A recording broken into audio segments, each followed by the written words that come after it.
Hey, it's Lori here. If you don't know what Palantir is, keep watching, because what they and the federal government are doing right now with your most sensitive personal data should be on everyone's radar. Palantir is a secretive tech company that is known for building powerful AI products used for surveillance, tracking, and profiling. Well, we just learned that Donald Trump is quietly using Palantir and its AI systems to process the enormous troves of Americans' most sensitive data that DOJ stole from agencies across the federal government.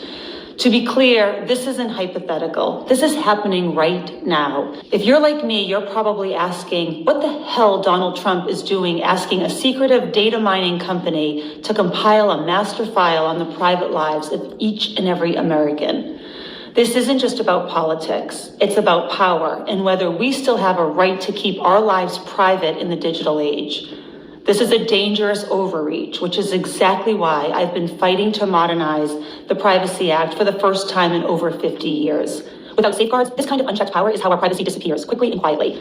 Because the Privacy Act hasn't been meaningfully updated since Watergate in the 70s. The rules on how the federal government shares your data with private companies might as well be from the Stone Age. What's even worse is that once your data is in Palantir's hands, you could lose a say in how it's used or who it's sold to. No one should have to worry about their government giving unvetted DOJ minions access to their personal data, let alone handing it over to a company controlled by billionaires like Peter Thiel, who funded the president's campaign. Share this now so folks know what Donald Trump and his billionaire tech buddies are up to. And let's ramp up the pressure on these guys.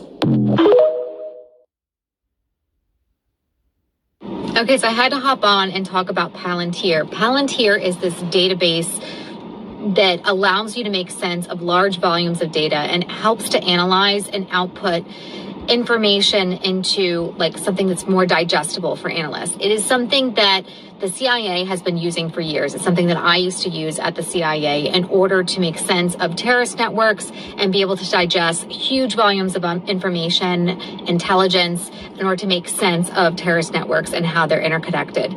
So the concerning thing is that President Trump has spent over $113 million on Palantir contracts since he's taken office.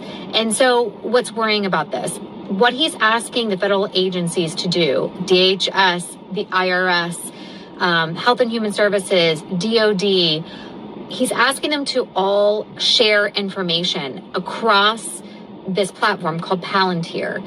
And the issue with this is that it creates a very centralized database of information on American citizens.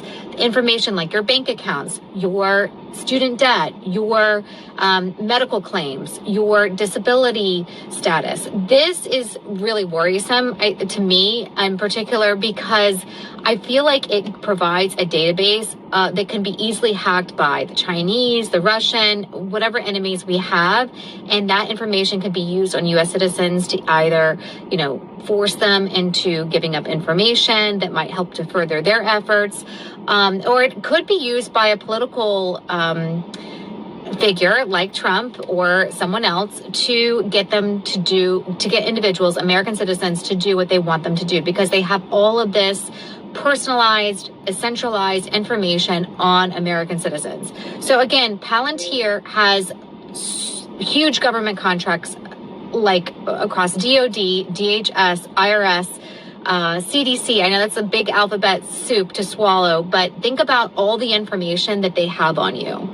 Think about all of that being centralized into one database that's easily accessible by the federal government and by potentially our enemies. That information could be hacked. So I think this whole Palantir thing is really worrisome, and I wanted to just give a few cents on why I think it's so worrisome, especially for U.S. citizens in particular. I use the database on a frequent basis while at the CIA, and I cannot say enough that this is very worrisome, that they would compile information from all these different government agencies on American citizens. What is your take on this?